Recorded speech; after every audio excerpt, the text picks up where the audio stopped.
voilà. Et voilà. Je vous dirais qu'en ce moment, Jay est très excité. Dit de même, ça sonne bizarre, mais vous comprendrez rapidement lorsque je vous dirai que je suis rendu à Kalambaka. Kalambaka. Et ce nom-là vous dit probablement absolument rien. Mais si vous regardez en arrière de moi... Ah ah! Les météores.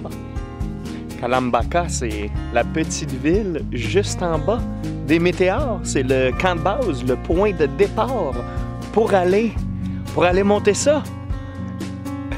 Le soleil vient de se lever.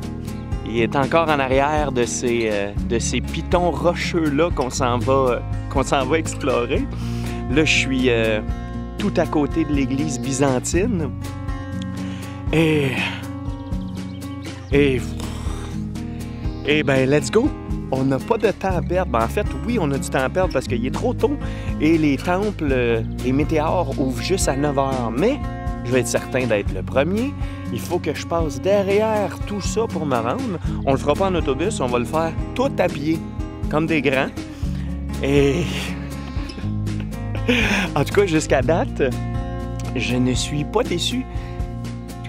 Après ma barre, ça m'a fait penser un petit peu à Guilin ou Yangshuo avec les roches qui sortent d'un peu nulle part. Mais il n'y en a pas autant. C'est pas comme la région de Chine où tu vois ça sortir de partout, ou la baie d'Along terrestre et tout ça.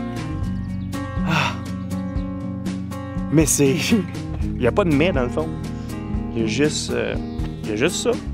On s'en va voir. Puis, allons-y. On part.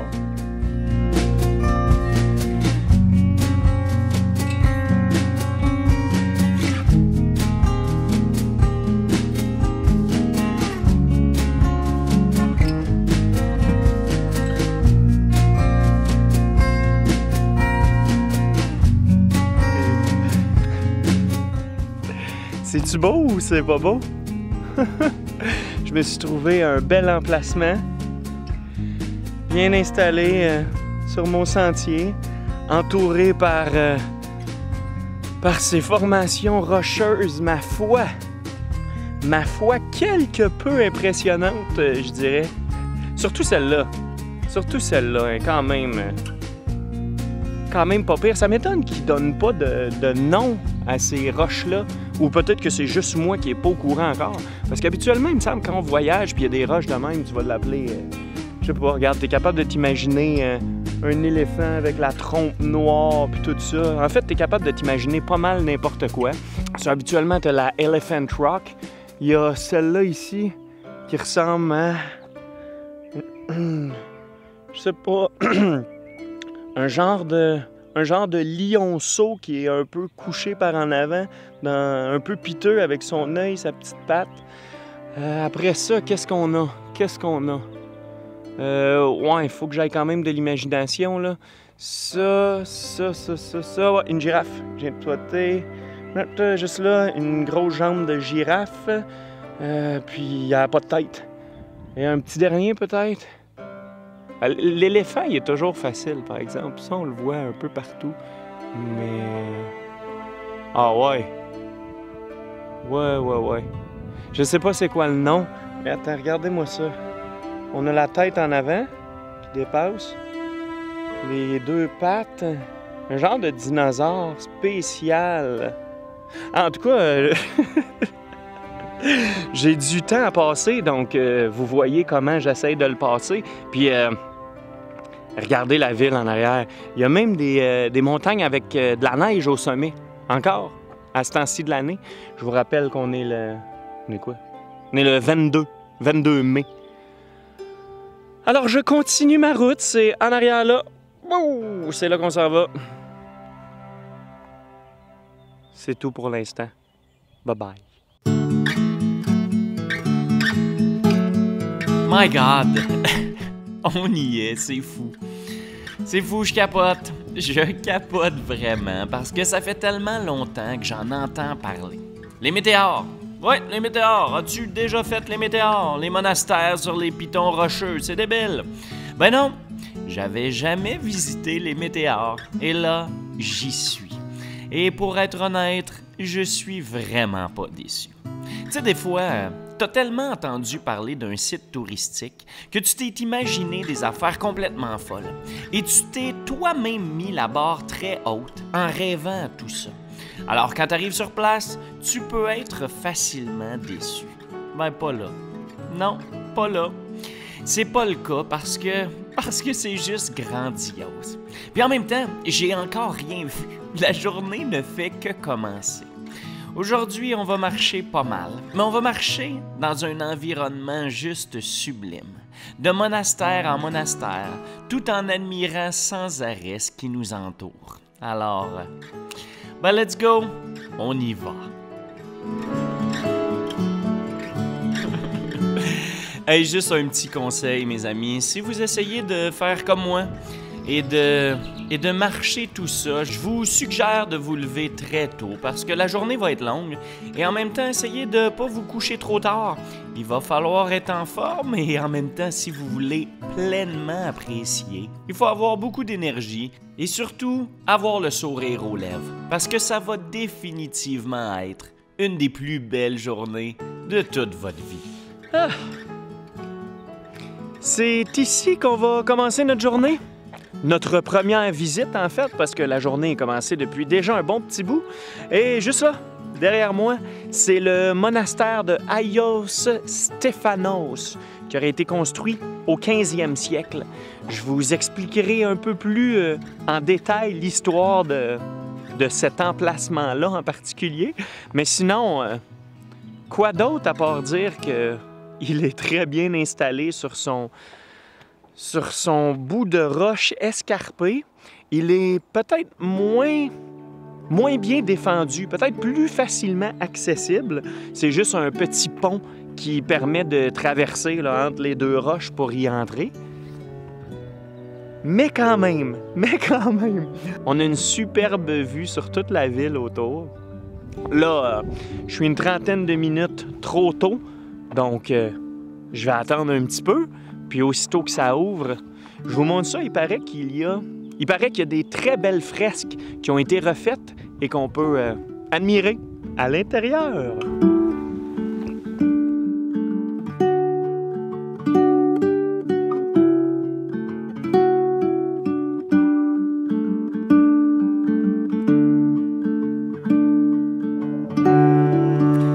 On y va, c'est le temps de s'en approcher. C'est le temps d'entrer dans notre tout premier monastère, celui de Agios Stéphanos, un monastère féminin chrétien orthodoxe faisant partie des monastères des météores.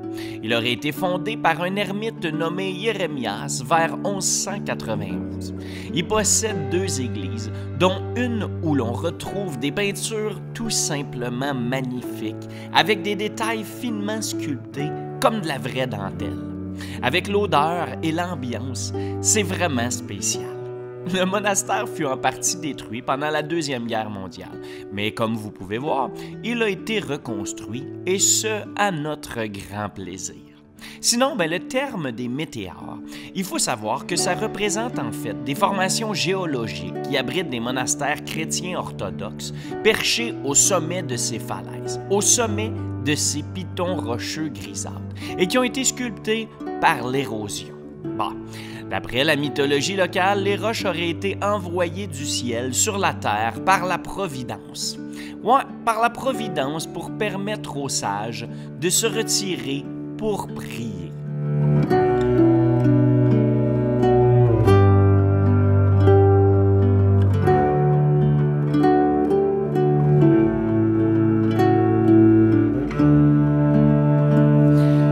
On revient tranquillement sur nos pas. On revient sur nos pas et on continue notre marche sur ce chemin plus qu'impressionnant. On marche, on contemple et on arrête pour prendre des belles photos et des belles vidéos de tout ça. On a définitivement un des plus beaux sourires. Un sourire qui ne s'oublie pas.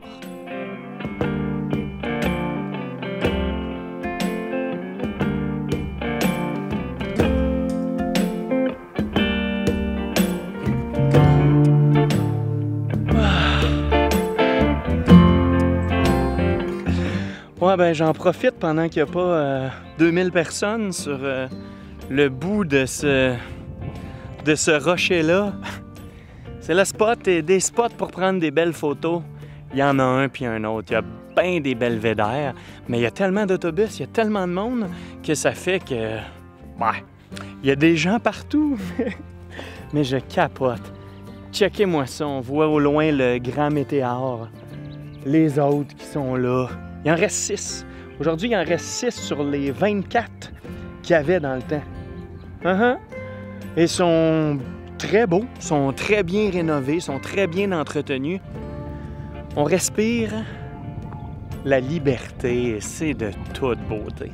Un peu trop de monde, mais en même temps, on est capable de profiter d'un petit moment quand ça se vide, tranquillement, pas vite. Ouais, mais ça devient pas trop évident parce que il y a tellement de spots pour s'arrêter sur le bord de la route qui mènent d'un monastère à l'autre. C'est... Le pire, c'est qu'ils sont tous aussi spectaculaires.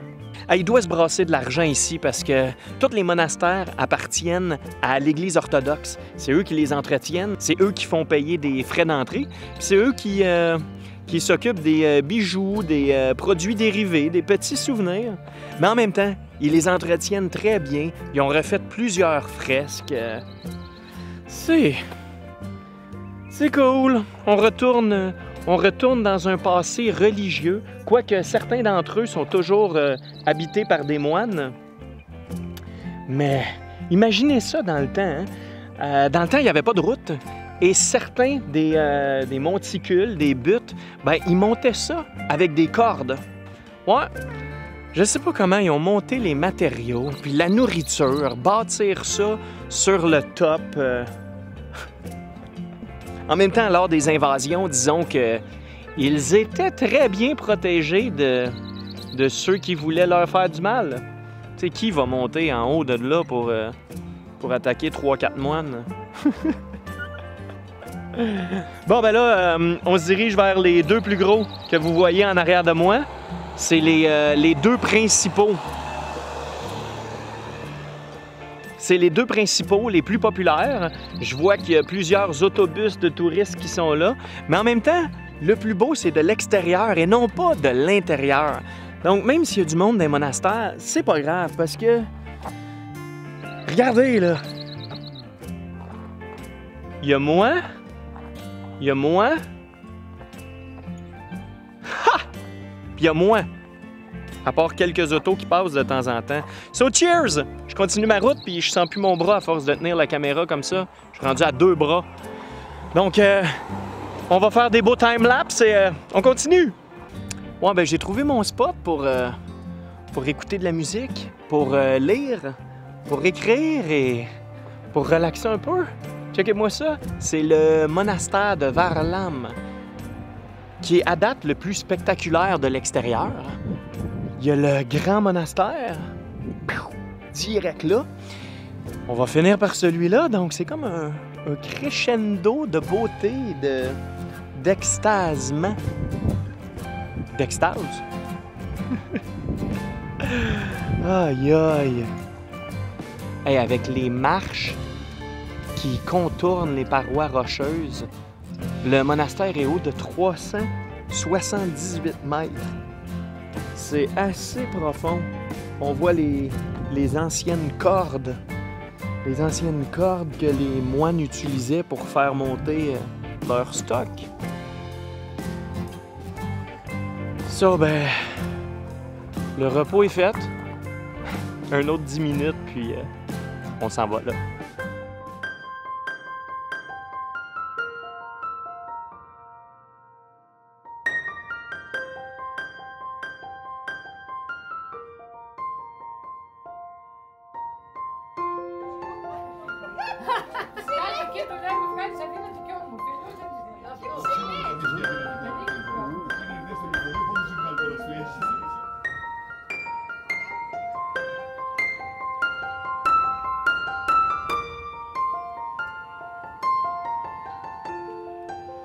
On vient de quitter le monastère de Varlam, quand même très bien.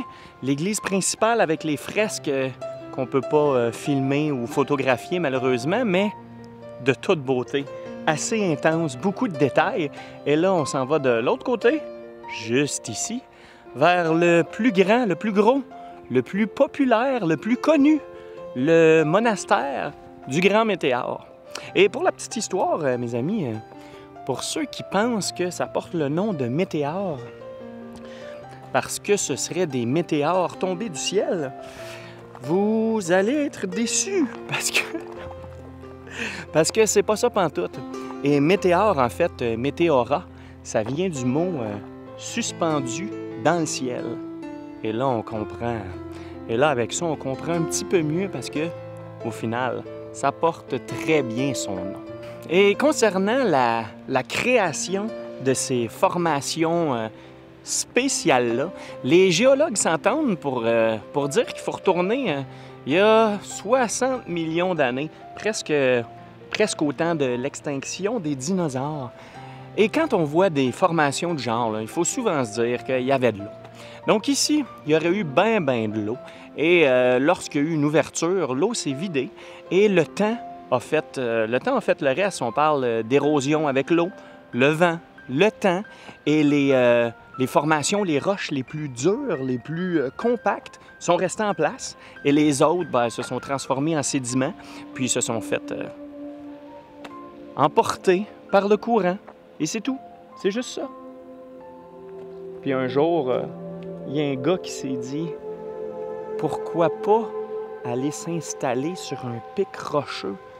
Question de faire l'ermite, de se bâtir un ermitage en se rapprochant des hauteurs, en se rapprochant de Dieu.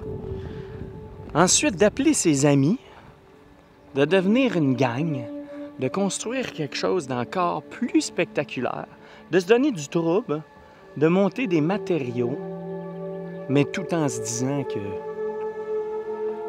grâce à ça, notre paradis est gagné.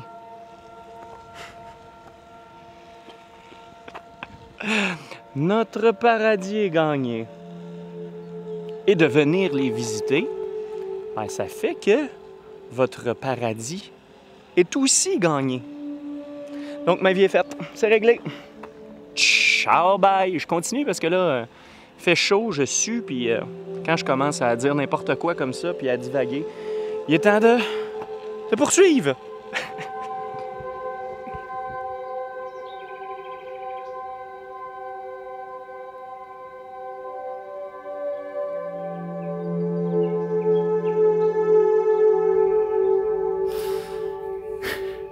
Man, c'est tellement spécial. J'ai commencé à descendre les météores, j'ai pas mal tout fait, donc that's it, c'est assez. J'avais pas croisé personne depuis 30 minutes. Et là, en m'avançant, il y a un trou, une genre de grotte qui s'ouvre, puis il y a un couple qui sort, puis ils me disent « Faut que t'ailles là, c'est vraiment écœurant, tu peux avoir une vue de toute beauté. » Moi, je suis brûlé, là. J'ai quasiment marché, une quinzaine de kilomètres. Je suis debout depuis 6 heures ce matin, j'ai pas arrêté. J'ai pas mangé tant que ça. Mais j'allais continuer, j'allais pas m'arrêter, mais vu qu'ils m'ont dit ça, je suis monté. Et on appelle ça, c'est Dragon's Cave, la cave du dragon. Et là, une fois monté, on sort dans un trou nowhere, puis on a encore une vue, de toute beauté. Probablement une des dernières en hauteur, parce que là, on commence à descendre de plus en plus. Puis c'est plus cool, c'est plus frais ici. Ça, je vais m'asseoir un peu. Et on va reposer ces pauvres petites jambes. Vous verrez, j'ai même pas ma grosse caméra, là, je suis crevé. So, je filme, j'ai juste amené mon sel. Je pense pas que personne va me voler mon sac en bas de la grotte. Quelle journée de fou, sans joke. Ça en était émotif. C'est tellement beau de pouvoir savourer tout ça. Un petit peu trop de monde, mais en même temps, ce matin, j'ai pu en profiter amplement, sans beaucoup de gens. Donc, ouais. je continue ce trip. Il y a du monde en bas. Bon. En même temps, c'est pas fini. Il reste un autre monastère plus bas. J'ai plus de jambes. Vous en faites pas, hein? C'est complètement et parfaitement sécuritaire. Il y a plein de gens, il y a des guides, des lumières qui nous indiquent où aller. Donc, ouais, ça se fait bien.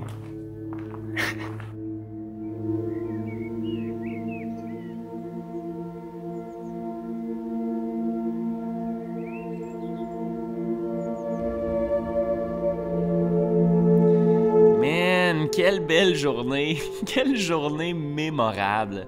Une journée parfaite dans un décor parfait. Mais là, pour être bien honnête, je commence solidement à être brûlé. J'ai marché sans arrêt aujourd'hui.